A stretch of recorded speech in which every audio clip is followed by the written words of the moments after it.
As you probably know, if you've seen other films in this little series, I've been playing around with the Fuji XT-1 little mirrorless camera system, and I was very impressed with it on first look. So I thought the only way to find out whether this camera is something I could really live with is to live with it for a while. So I took it with me out to Myanmar, where I've been running a photo workshop tour with my co-tutor Simon Taplin of Aperture Asia. Fantastic tour, but that's another story. I didn't take my DSLRs with me simply because I knew that it would be tempting for me to go back to what is familiar, to use my own cameras. So I purposely left them in England so I could only shoot with the XT-1 and really get to know it. Now, we shot actually a really cool sort of a video down at Marina Bay in Singapore. I thought this would be a really cool place to do a wrap up for it, but best laid plans of mice and men. We had an issue with the sound. This is a long way from Winchester, isn't it, when I first played around with the Fuji XT-1. Yeah, you don't want to listen to 10 minutes of that, do you? So you're going to have to put up with me in my office. So the XT-1, what did I think of it? Well, the images are beautiful. Everything you can see on my screensavers going on back here was shot with the XT-1, because of course I didn't take any other camera. I think the image quality is superb, as you would expect it to be with almost any camera these days. I mean, they don't make rubbish cameras anymore. It just doesn't happen. But I was particularly delighted with the colours in the Fuji, the dynamic range, the way it could capture very bright highlights and very deep shadows. I thought was absolutely excellent. It's a good camera, there's no two ways about it. It does take lovely pictures. As I said, you'd expect that. Now, I shot JPEGs and RAWs because I prefer to process my own RAW files, because then I can put my stamp on the image. And I'd read stuff about the Fuji X Trans RAW format and possible issues in Lightroom. To be honest with you, I didn't have a problem. All of these images which you've just been looking at and are looking at now, they're all processed by me out of Lightroom. I think they're fine. I'm not a techie, I don't want to go into all that. Please don't comment if you know about that stuff. It's not my field of expertise. I'm just looking at the finished image. Do I like it? Yep, happy boy. Okay, so what's the difference between Fuji's in-camera processing? Let's just have a very quick look. If I just whip up Photoshop here and have a quick look. Now in here we've got, this is a street panning shot. We're doing this in Mandalay. I think it looks great. This was processed in camera by the Fuji. The colours are nice, everything's good, the sharpening's nice. I haven't got a problem. If we just come in on her a bit, just sort of have a closer look, see how she looks. Yeah, it's fine. Let's go to 100%. Not a problem really. I prefer to process my own RAW files because I want to put my stamp on it. I want to make it look like me. So here's one that I processed. You can see if I flick between. The Fuji made it a bit warmer. I liked it a little bit cooler. I also pushed a tiny bit more contrast in and a little bit of sharpening just to help with that pan blur movement effect on the girl. I think it's just a little bit nicer, but you know, that's my taste. I prefer to do it. No issues with the RAWs, no issues with the JPEGs, everything lovely, lovely. What about ISO performance? Because I don't like using flash, I like to use available light all the time. I hate using flash if I can possibly avoid it. It's dreadful stuff. Well, I was seriously impressed with the Fuji's ISO performance. Bear in mind, this is not a full frame sensor camera. This has got a slightly smaller sensor. I'm not sure what it's called. You know I'm rubbish for this stuff, so don't write in, please. But it's not a full frame sensor, which helps with high ISO. So I was pleasantly surprised. Let's have a quick look. So this image here is shot at 1000 ISO. That's a pretty high ISO. And it looks absolutely splendid. If we come in on this little fella's face here, you can see we can get in a long way and everything's holding together beautifully. There's only a hint of grain. Let's take it to 100%. There's a little bit of grain going on around in the background there. You can see this in and around here. But also if we have a look at, if we have a look at the shadow area here, look at the detail. Even in the deepest shadows, there's still some nice stuff going on. Very, very impressed with that. Just pop it back to full screen, and you can have another look. So let's take the ISO up again. Let's go to 1600 ISO. Again, I've got no qualms with this whatsoever. I think it's absolutely splendid. Coming onto this little fella's face, there's a teeny bit of camera shake in there, but that's down to me, that's not down to the camera. But you can see there's hardly any grain. If you look into the background areas and the shadows where you're going to see it, there's a bit down here in the guy's coat, but robes. But you know, 1600 ISO, that was unheard of a few years ago. Absolutely fantastic. taking it up again, 3200 ISO. We're really starting to pump it up now. If we come in onto the detail of the hat, you can see in the weave, that is absolutely superb, I think, for, you know, at 100% at 3000 ISO, and this was shot using a very slow shutter speed, by the way. Let's just have a quick look. This was shot at, I just remember it was slow. Here we go, an 18th of a second, 3200 ISO, using a 40mm lens. That speaks volumes for Fuji's in-camera stabilization. The fact that I could hold that still, 18th of a second, 40mm lens, that's pretty cool. I think that's good.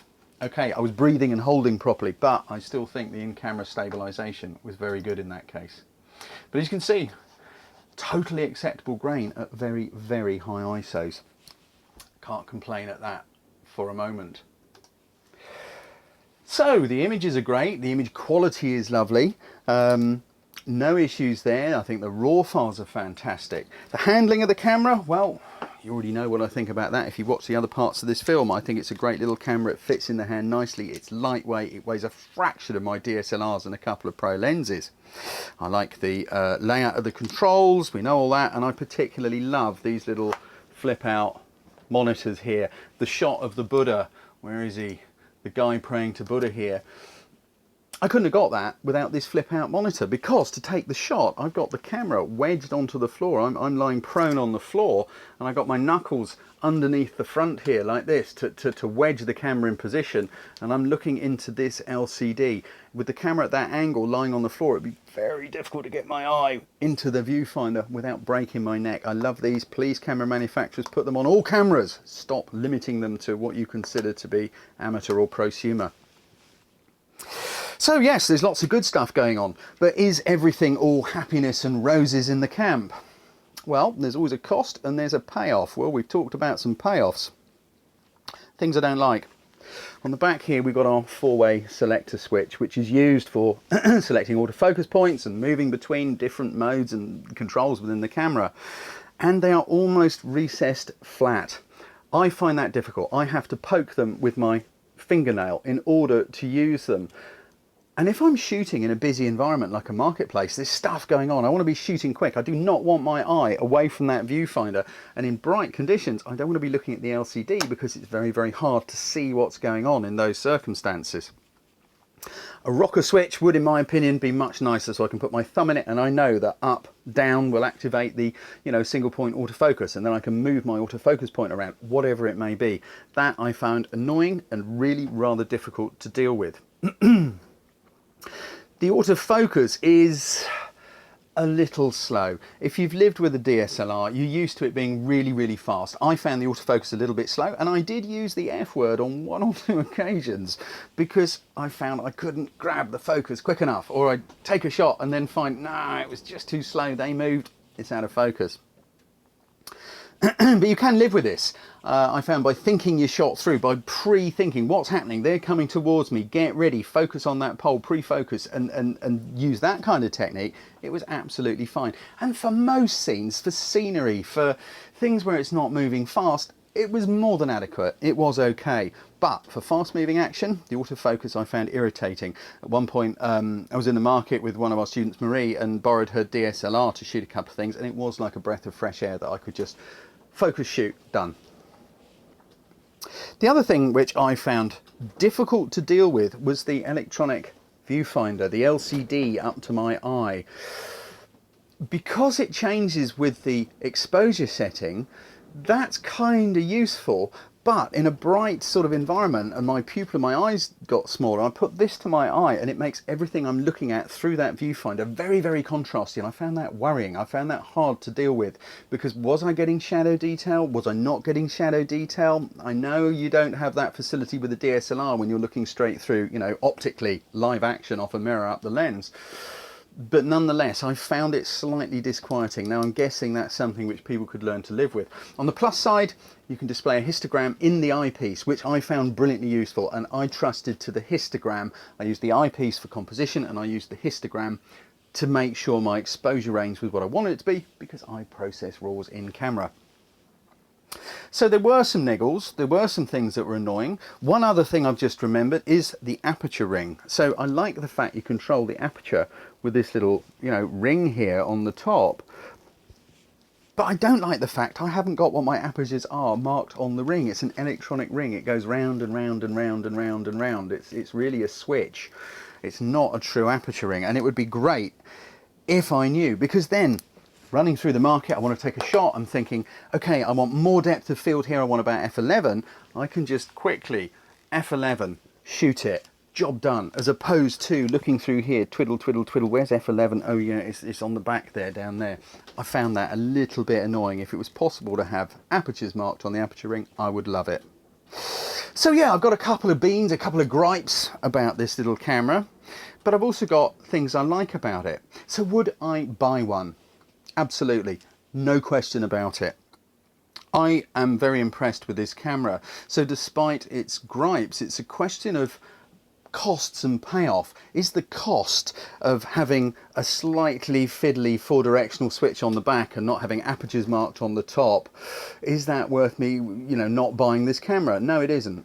I think it's a very good camera. It also shoots stunningly good quality video. Now for me, for what I do, that is incredibly useful, because otherwise I've got to lug a big old dedicated video camera around with me when I can shoot very good video with this. It also takes a radio mic so I can get good sound into it. So all in all, it is, I think, an excellent camera. I would happily buy one. And that's probably all there is to say about it. You know me, I will waffle on for hours. So there we go, all in all, Fuji X-T1, I like it. I think it would be an invaluable addition to my kit. It's about choosing where to use it. It's about choosing what to shoot with it. If I was shooting hard and fast action like a wedding, I would definitely use a DSLR. I wouldn't say it's a replacement for a DSLR, but it is a fantastic addition to my image capturing machinery arsenal. Subscribe to our YouTube channel to be notified each time we upload one of our cool photography videos, or for more great photo tips, workshops and training, come and see us at our website, photographycourses.biz.